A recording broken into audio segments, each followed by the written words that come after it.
Hello everyone, welcome to the MBA cookie. आज हम एक और इलस्ट्रेशन देखेंगे। तो यहाँ पर कमोडिटी अल्फा की हाफ ईयरली इंफॉर्मेशन दी हुई है और दिया है 25,000 टन कमोडिटी अल्फा सेल किया गया है ड्यूरिंग द पीरियड, जिसकी सेलिंग कॉस्ट 0.50 रुपी पर टन है। यहाँ पर जो इंफॉर्मेशन दी हुई है उसके बेसिस पर हमें ये सारी चीजें निकालनी है। तो स्टार्ट करते हैं। Cost sheet of commodity alpha for the period ending 30/6/2005।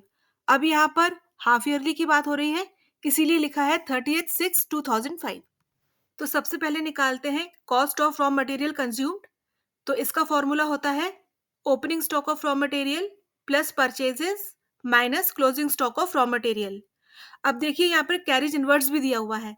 तो कैरेज इनवर्स क्या होता है, सबसे पहले ये जान लेते हैं। कैरेज इनवर्स का मतलब ट्रांसपोर्टेशन कॉस्ट से होता है, जो किसी फर्म या बिजनेस द्वारा गुड्स या रॉ मटेरियल को अपने प्रेमाइसेस या प्लेस पर लाने के लिए इनकर किया जाता है। इसमें शिपिंग, फ्रेट, हैंडलिंग और अदर ट्रांसपोर्टेशन कॉस्ट इन्वॉल्व होती हैं। कैरेज इनवर्स को कॉस्ट ऑफ गुड्स परचेज्ड में ऐड किया जाता है।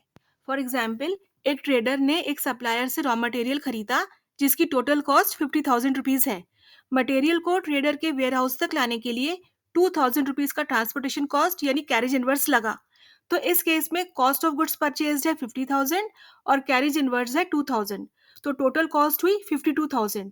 50,000 कॉस्ट ऑफ गुड्स परचेज्ड की और 2,000 कैरेज इनवर्स की। तो सबसे पहले निकालते हैं cost of raw material consumed. तो सबसे पहले आएगा opening stock of raw material 20,000। अब इसमें ऐड करेंगे परचेज ऑफ रॉ मटेरियल 1,30,000। दोनों को ऐड करेंगे तो आ जाएगा 1,50,000। अब इसमें ऐड करेंगे कैरेज इनवर्ट्स 1,500। दोनों को ऐड करेंगे तो आ जाएगा 1,51,500। अब इसमें से लेस करेंगे closing stock of raw material 25,000। तो निकल आएगा cost of raw material consumed 1,26,500। अब हम निकालेंगे प्राइम कॉस्ट।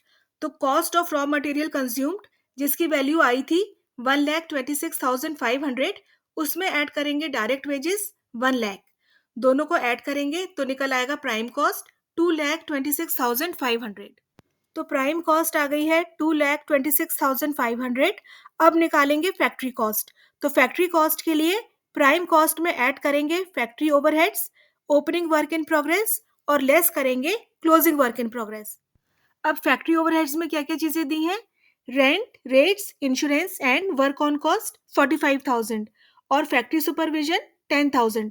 अब इन दोनों को ऐड करेंगे तो आ जाएगा 55,000। अब इसमें ऐड करेंगे ओपनिंग वर्क इन प्रोग्रेस 4500।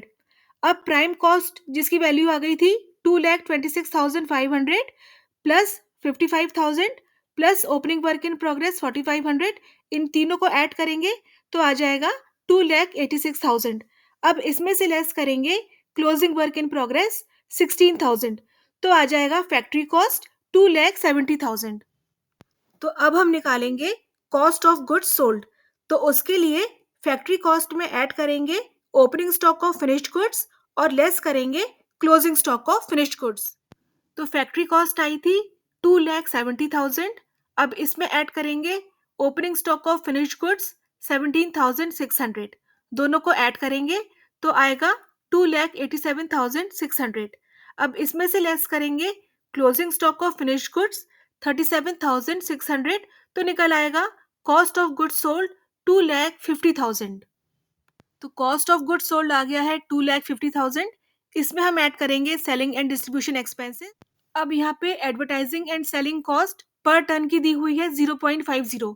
तो 25,000 टन की निकालने के लिए 25,000 इंटू 0.50 करेंगे तो आ जाएगा 12,500। अब कॉस्ट ऑफ गुड्स सोल्ड 2,50,000 में ऐड करेंगे 12,500 तो आ जाएगा कॉस्ट ऑफ सेल्स 2,62,500। अब हमें निकालना है प्रॉफिट। तो यहाँ पे सेल्स दिया हुआ है 3 lakhs। तो सेल्स और कॉस्ट ऑफ सेल्स का जो डिफरेंस होगा वो होगा प्रॉफिट।